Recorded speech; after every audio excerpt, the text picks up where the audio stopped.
la gran responsabilidad que tenemos todos como colombianos y colombianas. Aquí no está solo en juego una reunión entre un presidente y otros, y estaremos informando. Obviamente una reunión de estas uno no sabe qué puede pasar, siempre hay impredecibles.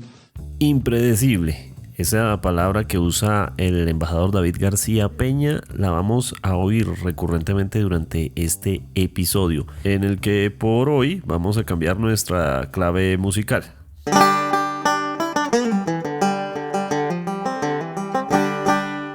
Este martes a partir de las 11 a.m. será el encuentro de los presidentes Donald Trump y Gustavo Petro en la Casa Blanca. La agenda, cada uno de los mandatarios pondrá sus ideas sobre la mesa. ¿Qué esperar? En este punto, lo único claro es que habrá el encuentro entre estas dos figuras cuyas personalidades componen una receta explosiva. El corresponsal del Tiempo en Washington cuenta los detalles que se conocen, pero al parecer será una reunión a puerta cerrada. Entre tanto, y con los detalles de la comitiva que acompaña al presidente colombiano, ya se sabe que el tema petróleo estará en el plato. ¿Cómo puede ser una oportunidad para aprovechar? El analista Felipe Bernal, experto en el sector energético, plantea los que podrían ser algunos puntos en el tema frente a un Trump dedicado a la obtención de recursos del mundo.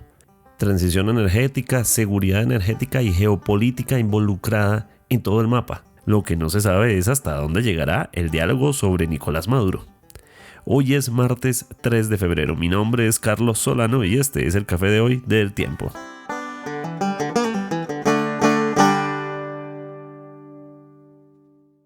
El Tiempo es un medio aliado de The Trust Project. Primero, algunas noticias de las últimas horas, en particular una sobre la que hemos estado pendientes desde que hablamos del tema en la agenda de la semana, y es la suerte de la candidatura y la participación en la consulta del Frente por la Vida del candidato Iván Cepeda, puntero actualmente en las encuestas, pero de quien hasta este punto no se sabe si puede participar en dicha consulta que ha tenido bastantes opositores. El Consejo Nacional Electoral, que tenía la tarea de definir en sala plena este lunes si el candidato podía hacerlo o no, decidió optar por la salida de que sean conjueces los que tomen la decisión, definir si puede ir o no a la consulta. Además, hablando de la reposición de votos, el candidato presidencial del Pacto Histórico ha dicho en diferentes espacios que podría pensar llamar a la movilización de tener una negativa del Consejo Nacional Electoral. En este punto, el CNE no definió dicha participación del candidato. Todavía no se sabe si puede ir a la consulta interpartidista que se realiza en el mes de marzo. Los conjueces seleccionados son Alejandro Felipe Sánchez Cerón, del Centro Democrático, y Manuel Antonio Abella, del Partido Liberal, quienes desempatarán la votación esta semana, porque la votación quedó de manera que no se lograron los 6 votos necesarios para que el Consejo Nacional tome la determinación. Está pensando en si estaba habilitado o no para ir a dicha consulta y competir con los candidatos Roy Barreras, Juan Fernando Cristo y Camilo Romero.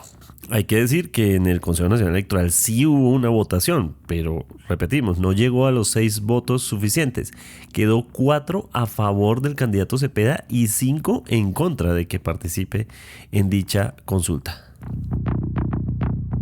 El gobierno decidió retirar el proyecto de régimen sancionatorio que iba a imponer desde el Ministerio del Transporte a las plataformas de movilidad como Uber, Didi, entre muchas otras, por las críticas que recibió en cuanto al impacto que esto tendría en las economías sostenibles, en las nuevas economías y en la supervivencia de muchas familias, muchos hogares que viven de estos servicios o que los usan. Esto, por supuesto, es una polémica grande porque los transportadores, taxistas y muchas otras empresas alegan que estos siguen funcionando de manera ilegal. Esto todavía no se ha terminado de sortear. La ministra del Transporte rescató un tuit que había hecho la plataforma Uber en el 2020, despidiéndose de Colombia en el momento en el que precisamente esa polémica estaba en uno de sus momentos más duros. Pero el proyecto abordaba, entre otros temas, cosas como por ejemplo imponer multas a un edificio o a un conjunto residencial que permitiera que en sus instalaciones o frente a sus instalaciones trabajaran conductores de Uber. A ese nivel se encontraba el proyecto, que generó mucha resistencia. La noticia después que el gobierno retira esta propuesta. Así lo confirmó Luis Gabriel Serna, el jefe de la oficina jurídica de la Superintendencia de Transportes. Dice que el proyecto será ajustado para ofrecer mayor claridad normativa y reflejar de manera más precisa los acuerdos discutidos en las mesas de negociación con los gremios de carga. Pero para hacernos una idea, entre las sanciones que planteaba el proyecto, hablaba de inmovilización de vehículos por hasta 120 días, suspensión inmediata de operaciones y multas que algunos consideraban desproporcionadas. Por ejemplo, había sanciones de 4,7 millones de pesos por cada viaje o multas generales de hasta 2.179 millones cuando no existiera una sanción específica. Para el gremio de estas plataformas, pues esto era inviable para cualquier prestación de servicio y restringía la libertad de elección de los usuarios. No cesa el tema en torno a el caso Jeffrey Epstein. Lo último que se sabe es que el expresidente Bill Clinton y su esposa Hillary Clinton tendrán que testificar ante el Congreso. El exmandatario espera que la asistencia a testificar marque un precedente en este tipo de casos, pero pues significará que Clinton testifique ante la Cámara de Representantes en esta investigación por el caso del pedófilo que enreda a muchas personalidades de Estados Unidos, y no solo de Estados Unidos, sino también del mundo. Hay que decir que la semana pasada el Departamento de Justicia de Estados Unidos publicó más de 3 millones de páginas de documentos, 2.000 videos y 180.000 imágenes relacionadas, todos estos documentos, con la investigación.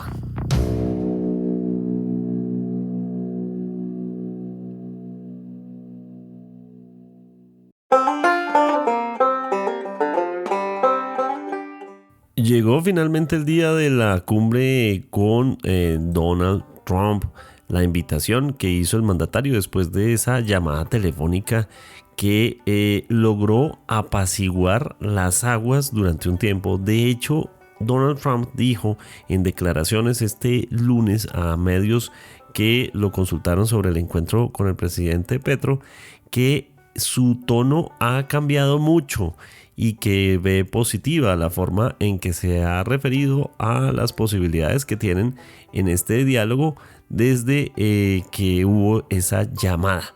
Esto no contempla algunos episodios que en Colombia se llegaron a considerar incluso como una suerte de intento de boicot a la reunión, como por ejemplo las declaraciones sobre la necesidad, dijo el presidente Petro en su momento, de que Estados Unidos devuelva a Nicolás Maduro a Venezuela para que sea juzgado por la justicia venezolana. Eso entre otras cosas que ocurrieron a lo largo de estos días, pero con todo y eso, e incluso con las dificultades de visado, el presidente de Gustavo Petro se encuentra en Estados Unidos. Ya se reunió incluso con sus parientes que viven, como su mamá, que vive en Estados Unidos, pero además de eso, ya está listo para la agenda del encuentro, que será este 3 de febrero a partir de las 11 de la mañana. Estamos con el corresponsal del Tiempo en Washington, Sergio Gómez Maceri, quien ha estado siguiendo esta noticia y que además va a estar en el lugar de los hechos. Sergio, bienvenido. Hola, ¿cómo están? Bueno, sabemos que es a las 11:30 de la mañana. Sabemos que el presidente Petro va a estar acompañado por el embajador Daniel García Peña, por la canciller, el ministro de Defensa y el presidente de Ecopetrol. Esas son las personas que fueron asignadas. El encuentro está previsto para que sea entre 45 minutos y 1 hora. La Casa Blanca hasta el momento no ha dado señales de que va a haber una rueda de prensa o un acceso a la oficina o al sitio del encuentro mientras el presidente Petro esté allí. Ellos han querido de alguna manera aterrizar un poco las expectativas de lo que hay o de lo que es esta reunión. La describen como una visita, como una visita al presidente de Estados Unidos, es decir, no tiene las parafernalias de visitas oficiales o visitas de trabajo. Y pues el hecho de que sea tan corta o previsto como para un tiempo tan corto, pues hace prever que así puede ser. El presidente Petro tiene previsto un encuentro con medios una vez esto concluya, pero estamos hablando, por supuesto, de dos presidentes muy impredecibles. Trump en muchas ocasiones se ha extendido en este tipo de encuentros y en otros los ha terminado abruptamente. Es decir, no sabemos cuál va a ser esa dinámica que se va a presentar en estas dos personas. Hoy el presidente Trump, en la antesala del encuentro con Petro, dio unas declaraciones y dijo que esperaba que fuera un buen encuentro, pero le sacó en cara que Petro había estado hablando muy mal de él antes y que después de la incursión en Venezuela cambió el tono, lo hizo con un poco de ironía y dijo que, como le digo, que iban a tener una buena charla porque en ese país, es decir, en Colombia, había mucha droga, mucho narcotráfico y eso había que detenerlo. Ese es más o menos el escenario en el que nos estamos moviendo. Por supuesto, todo el mundo espera que Trump va a aprovechar esta reunión, está jugando de local, esta es su casa, y ha dicho en repetidas ocasiones cuáles son sus prioridades. Esas prioridades están en detener, reducir, acabar con el narcotráfico. Esas prioridades están en que exista un control y se ataque a los grupos que operan en la frontera entre Colombia y Venezuela. Y ha dejado claro también que su política de América primero incluye un componente migratorio importante y que seguramente querrá que el presidente Gustavo Petro acepte la devolución no solo de colombianos, sino probablemente de migrantes venezolanos que llegaron a Estados Unidos por vía Colombia. Entonces, pues hay muchas cosas que discutir, pero como me decía un alto funcionario con el que conversé hoy, a veces se les olvida a las personas pensar que hace nada no había una relación entre Estados Unidos y Colombia, que íbamos en picada libre, digamos, y hoy pues ambos presidentes se están reuniendo y quizá de esa cita, de ese momento, surja algún tipo de entendimiento que mejore. Y en algo tiene sentido esa explicación porque si no, ¿para qué invitar a Petro a Washington? ¿Cierto? Entonces, pues vamos a ver. Es decir, es una situación fluida. Mañana vamos a tener más detalles. Ojalá se dé un encuentro abierto en el que la prensa pueda mirar la interacción entre ambos líderes y no sea luego solamente el presidente Trump y el presidente Petro describiendo esa reunión, pero todavía no sabemos, no tenemos una precisión sobre cómo va a ser la dinámica y qué va a ocurrir en esos 45 minutos, una hora que tienen de tiempo previsto. De acuerdo, Sergio. Unos días antes, después de que el ambiente, precisamente como dice el presidente Trump, ha estado muy bueno y ha cambiado el tono, de todos modos, también hace unos días nada más, el presidente Petro habló de que Estados Unidos debía entregar a Maduro a la justicia estadounidense. Eso es básicamente pegarle en uno de los puntos más innegociables con respecto a Trump.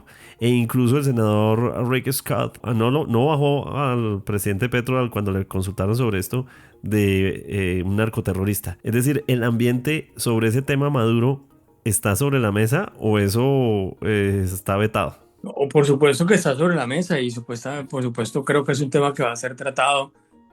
Yo creo que el presidente Trump, primero, no necesariamente está al tanto de estas últimas declaraciones de Petro. El presidente Trump maneja muchos temas en simultánea y solamente cuando alguien se los pone sobre el radar suele pronunciarse, y además pues lo tiene invitado mañana a la Casa Blanca y sospecho que pues no le interesa arrancar con pie izquierdo esa reunión. Eso en relación, digamos, a los comentarios del presidente Petro, no solamente sobre el tema de Venezuela, sino sobre otros que incomodan al presidente Trump, como la situación en Gaza, Cuba, en fin.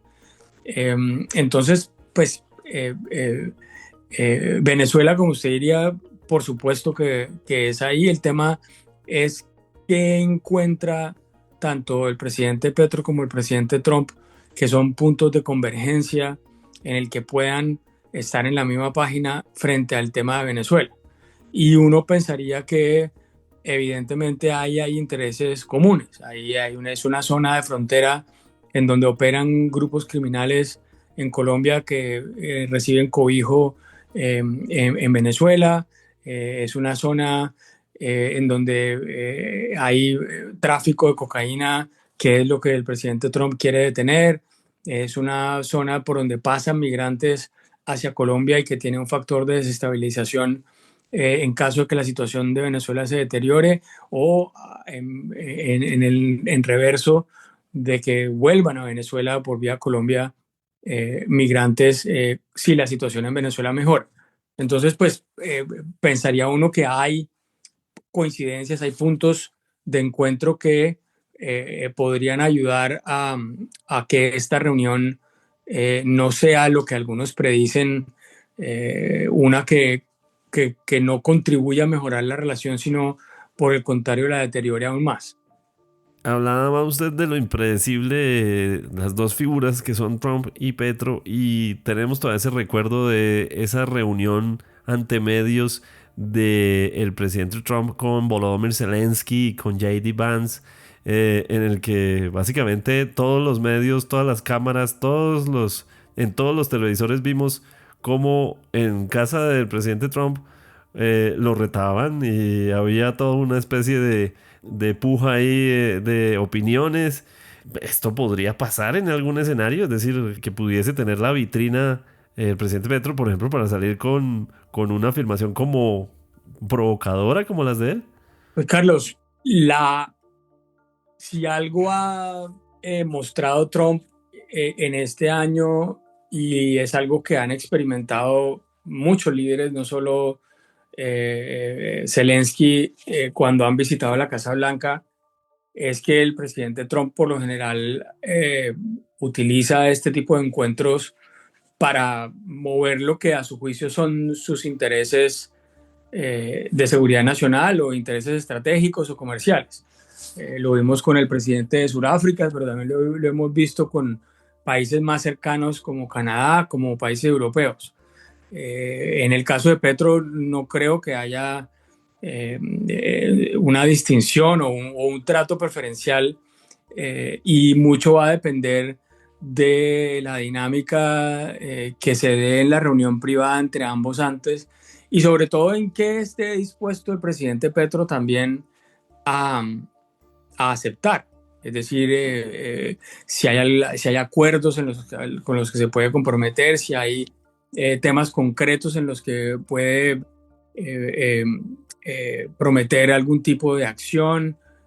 Trump lo que quiere y lo que le gusta es mostrar resultados, y poder además decir que ha ganado en algo. Ya de alguna manera con su declaración de hoy a medios, cuando dijo Petro viene blandito porque se asustó cuando saqué a Maduro de allá, ya está, le está diciendo algo. Le está diciendo, yo sé que usted me llamó y vino porque teme que yo podría hacer algo parecido en el caso de Colombia. Entonces, Trump sabe lo que está jugando, y Trump también sabe que espera salir ganando y que quiere algo que pueda venderle a los estadounidenses.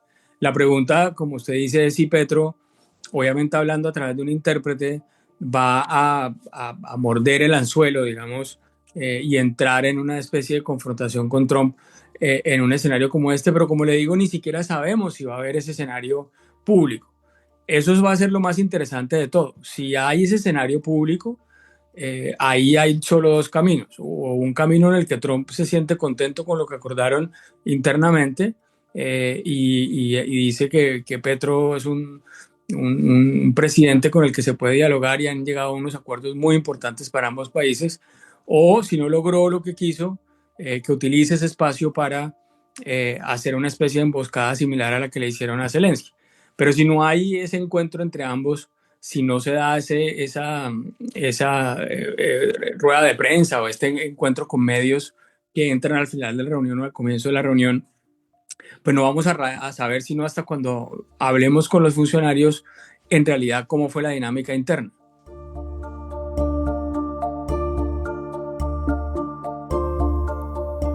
Son muchos los temas que podría haber dentro de la agenda conjunta. La importancia de la lucha antinarcóticos que ha envuelto a las acciones que tuvo el presidente Donald Trump y que en efecto se han reducido tras la captura de Nicolás Maduro en las aguas del Atlántico. Pero están también muchas otras vías de cooperación entre los dos países. ¿Cómo podría aprovechar Colombia este encuentro de la mejor manera, sabiendo que el presidente Gustavo Petro ha buscado una agenda internacional que ha llevado a escenarios como Naciones Unidas, donde ha hablado 2 veces, especialmente sobre temas como la transición energética? ¿Cómo podría ser ese escenario para aprovechar la necesidad de recursos que tiene Estados Unidos? Nos acompaña Felipe Bernal, asesor estratégico en energía y política pública. Felipe, gracias por acompañarnos para este análisis. A usted, Carlos, muchas gracias por la invitación nuevamente para poder conversar sobre estos temas que, como la vez pasada, nos dejaron también, si bien cubrimos varios temas, nos dejaron varios interrogantes por resolver. Colombia es un punto estratégico en toda esta agenda internacional que tiene Trump.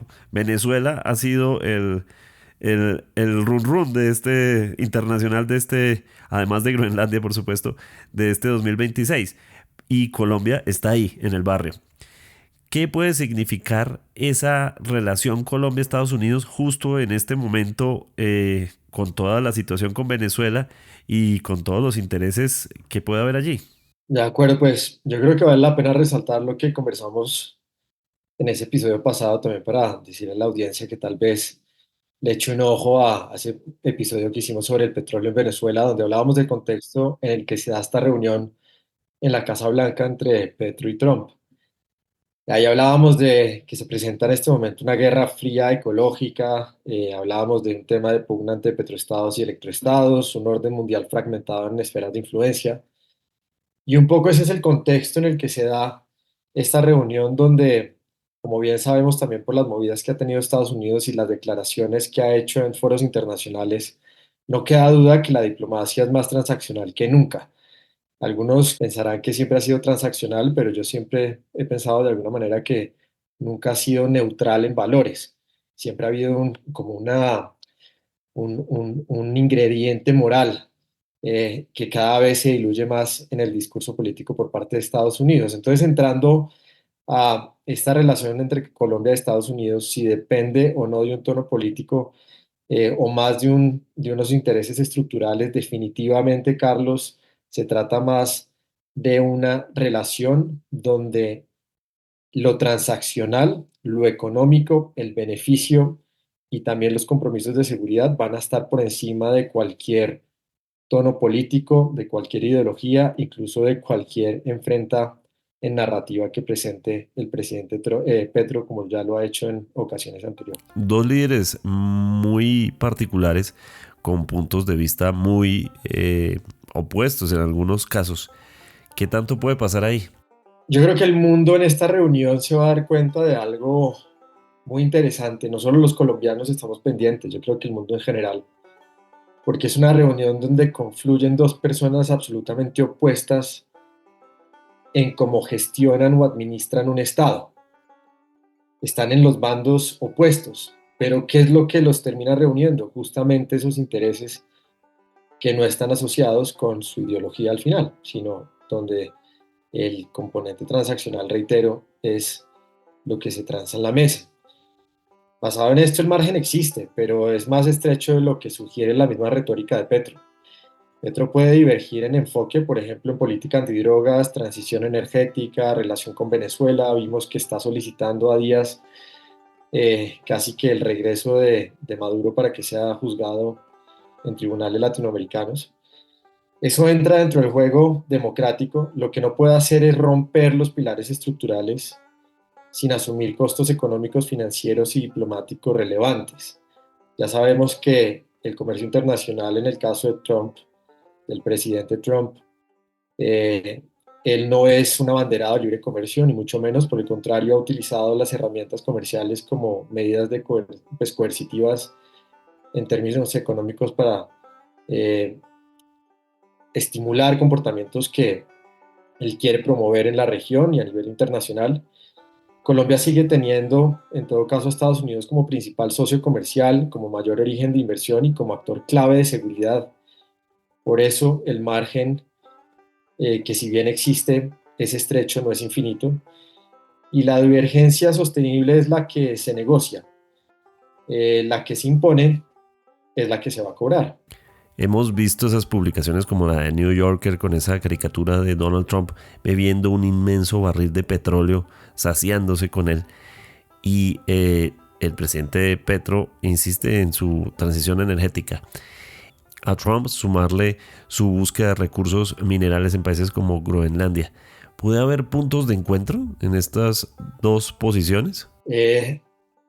Partamos de lo que pueden llegar a ser esas líneas rojas de Estados Unidos con Colombia. Yo creo que hay tres elementos principales. Por supuesto, en todo esto se pueden complementar, añadir.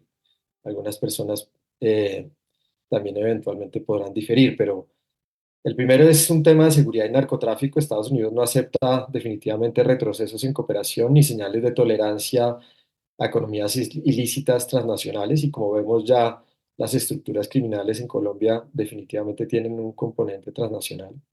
Segundo, hay un tema asociado al alineamiento geopolítico, una sensibilidad a esos alineamientos geopolíticos. Colombia debe estar en una situación de no alineación preventiva, pragmática para su agenda de relaciones internacionales en esta situación bipolar entre China y Estados Unidos cada vez más álgida.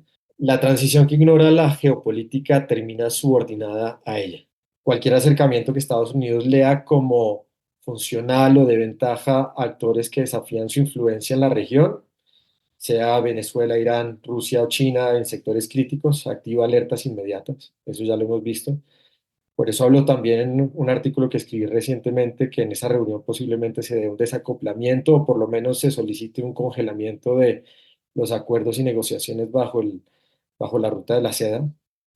Tercero, una mayor presencia, o cuarto, perdón, una mayor presencia de Estados Unidos, seguramente será parte de las solicitudes o de los requerimientos de Estados Unidos en inversiones en Colombia para actividades extractivas. Sabemos que lo que son los minerales, lo que son los hidrocarburos, el veto que quiere imponer y un poco el crecimiento en esa participación de mercado en ambos segmentos, tanto de minerales como de hidrocarburos, es algo que hace parte de la estrategia de seguridad de Estados Unidos y sin duda será un componente importante dentro de la mesa de negociación en esta reunión del 3 de febrero. Felipe, está también el tema climático, ¿no? La narrativa climática que pues Colombia tiene, o el gobierno Petro tiene particularmente un papel en ello.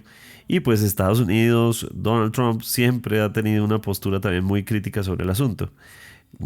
¿Cómo puede comunicarse esos vasos comunicantes ahí? Es algo que también ha despertado mucho interés porque yo por lo menos desde mi opinión sí creo que los esfuerzos y las voluntades de transición en la región van a estar sujetas a las voluntades de coerción económica y en ocasiones eventualmente diplomáticas desde Estados Unidos con algunos países de la región, dependiendo si se alinea o no con sus intereses económicos.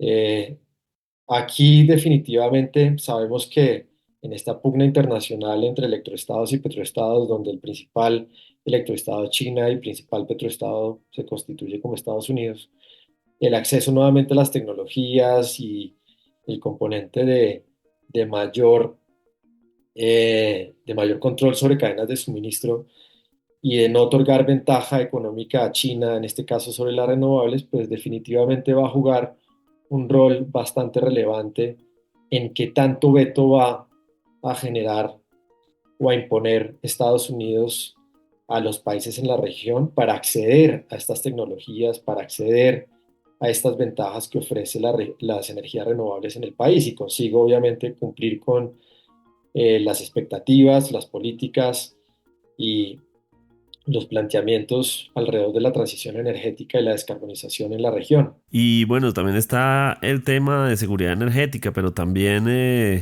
estábamos hablando hace un rato del gas. Ahí, ¿qué puede pasar con esa seguridad energética? Colombia tiene una alta preocupación sobre el asunto.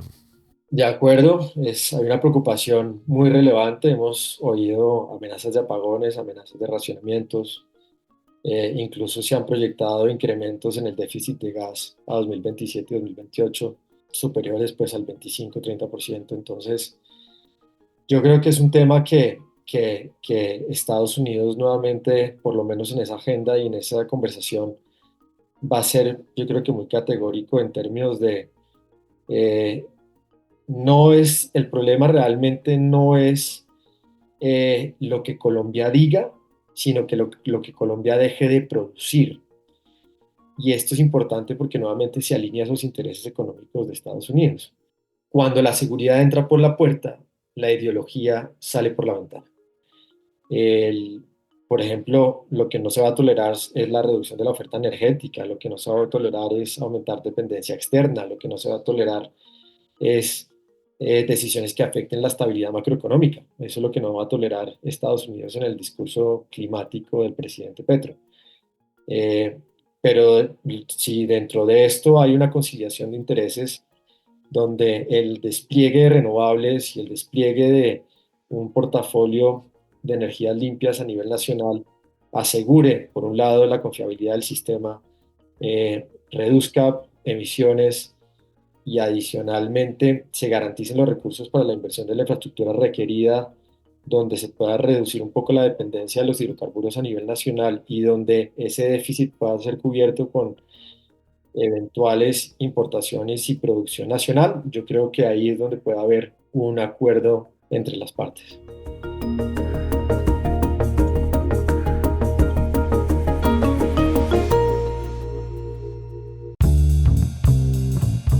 Gracias por acompañarnos en el café de hoy. Suscríbase en todas las plataformas de podcast y en el canal de YouTube de El Tiempo. Nos encuentra también en Instagram y en X como @podcast El Tiempo.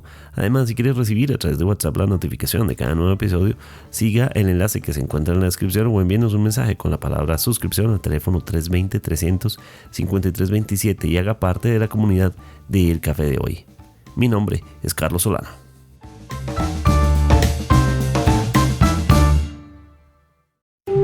Podcast El Tiempo.